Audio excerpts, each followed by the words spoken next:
نہ تیرا خدا کوئی اور ہے، نہ میرا خدا کوئی اور ہے، یہ جو قسمتیں ہیں جدا جدا، یہ معاملہ کوئی اور ہے۔ بسم اللہ الرحمن الرحیم۔ ناظرین کرام، آج کل سوشل میڈیا پر احمدیوں کے خلاف اشتعال انگیز مہم میں الزام تراشیوں کا سلسلہ جاری ہے، جس کی تردید ہر احمدی کی ذمہ داری ہے تاکہ ماحول میں فتنہ و فساد کی بجائے امن قائم ہو۔ چنانچہ حال ہی میں تنظیم اسلامی کی ویب سائٹ پر پروگرام زمانہ گواہ ہے کہ قسط نمبر 124 میں قادیانیوں کے ہوش ربا عقائد کے نام سے کئی غلط الزام عائد کیے گئے ہیں۔ ایک الزام یہ لگایا گیا ہے کہ قادیانیوں نے نیا قرآن بنا لیا ہے۔ حقیقت یہ ہے کہ یہ بھی احمدیوں پر ایک تہمت کے سوا کچھ نہیں، جس کی ایک ناقابل تردید فعلی شہادت میں یہ پیش کرتا ہوں کہ یہ خاکسار خود قرآن شریف کا حافظ ہے، جو میں نے بچپن میں اپنے علاقہ خوشاب میں غیر احمدیوں کے ایک مدرسے سے حفظ کیا۔ اگر احمدیوں کا قرآن کوئی اور ہوتا تو کیا مسلمانوں کے مدرسے سے قرآن مجھے یاد کروایا جاتا؟ پس وہی سورہ فاتحہ سے سورہ ناس تک 30 پاروں اور 114 صورتوں پر مشتمل ہمارا قرآن ہے، جس کی روزمرہ فرض نمازوں کے علاوہ ہم گھروں میں بھی تلاوت کرتے ہیں، اور یہی قرآن لاکھوں کی تعداد میں ساری دنیا میں شائع کرتے ہیں۔ 75 زبانوں میں اس کا ترجمہ شائع ہو چکا ہے۔ تو دو تراجم قرآن میں اختلاف تو ہو سکتا ہے، مگر قرآن ہمارا ایک ہی۔ اسی قرآن کا ہم رمضان المبارک کی تراویح میں، پھر ترجمہ و تفسیر کے درس میں دور مکمل کرتے ہیں، اور یہی قرآن ہمارے مدرسۃ الحفظ میں سینکڑوں بچے حفظ کر چکے ہیں اور کر رہے۔ تو نئے قرآن کا الزام لگانے والوں نے بطور ثبوت حضرت مرزا بشیر احمد صاحب کی کتاب کلمۃ الفصل کے ایک حوالے سے یہ غلط نتیجہ نکالنے کی ناکام کوشش کی کہ ان کا دوسرا قرآن، حالانکہ وہاں موصوف رسول اللہ صلی اللہ علیہ وسلم کی اس پیشگوئی کا ذکر کر رہے ہیں کہ ایک وقت میری امت پر ایسا آئے گا کہ قرآن اٹھ جائے گا،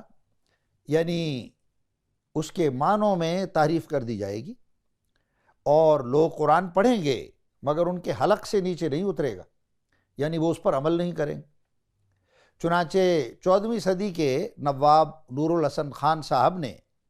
اپنی کتاب اقتراب الساعہ میں اس پیشگوئی کے پورا ہونے کا ذکر کرتے ہوئے لکھا ہے کہ اب اسلام کا صرف نام، قرآن کا فقط نقش باقی رہ گیا ہے۔ مسجدیں بظاہر میں تو آباد ہیں، لیکن ہدایت سے بالکل ویران۔ علماء اس امت کے بدتر ان کے ہیں جو نیچے آسمان کے ہیں، انہی سے فتنے نکلتے ہیں، انہی کے اندر پھر جاتے ہیں۔ آج سے 1.25 صدی قبل جب بانی سلسلہ احمدیہ نے مسیح و مہدی ہونے کا دعویٰ کیا تو قرآن مجید میں تعریف کا یہ عالم تھا کہ اس کی سینکڑوں آیات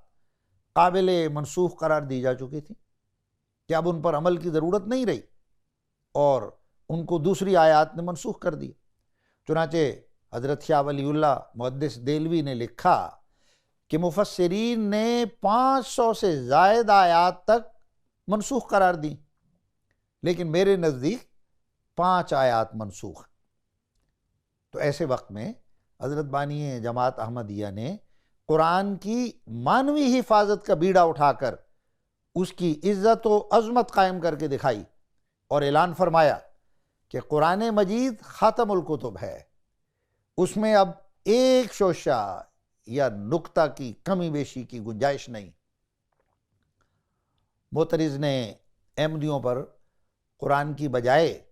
مرزا صاحب کی اپنی الہامی کتاب تذکرہ کی تلاوت کرنے کا غلط الزام بھی لگایا ہے۔ ناظرین، احمدی تذکرے کا مطالعہ ضرور کرتے ہیں، مگر تلاوت قرآن کی ہی کرتے ہیں، اور دراصل یہ بات بھی معترض کی لا علمی کا نتیجہ ہے، کیونکہ تلاوت کا لفظ عربی زبان میں کسی چیز کے پڑھنے اور مطالعے کے لیے بھی استعمال ہوتا ہے۔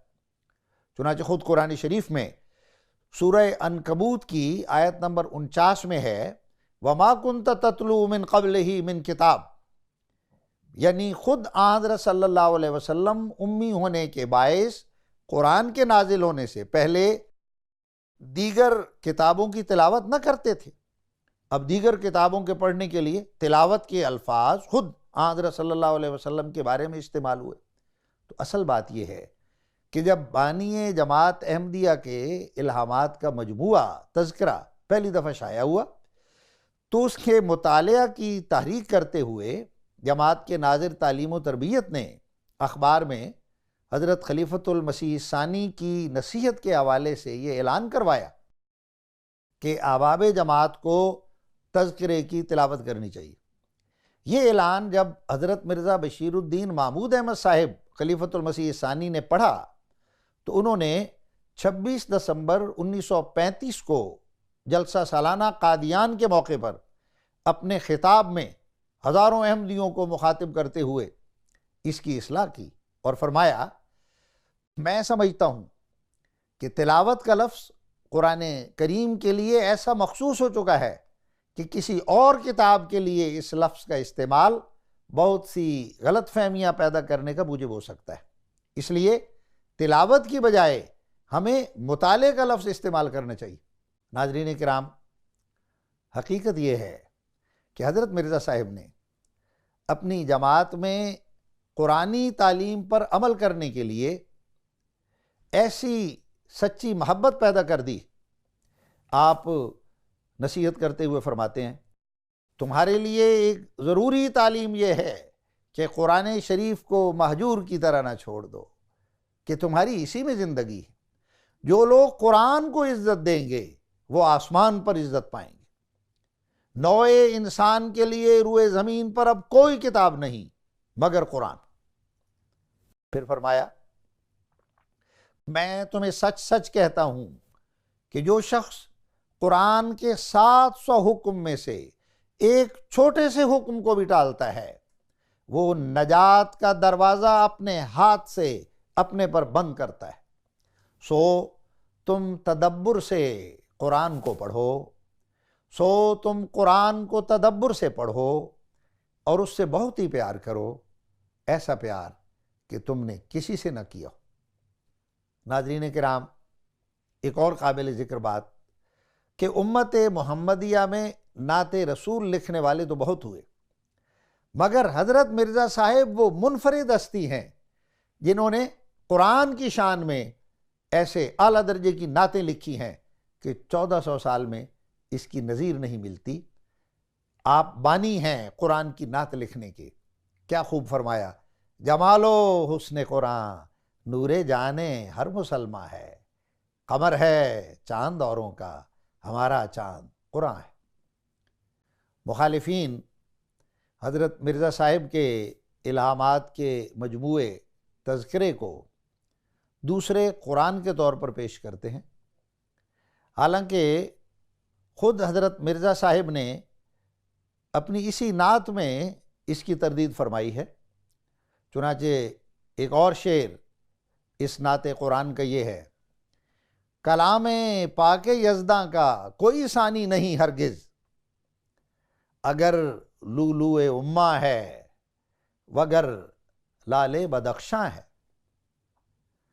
تو قرآن کے اسی لال تابوں پر فریفتہ ہو کر حضرت مرزا صاحب فرمایا کرتے تھے،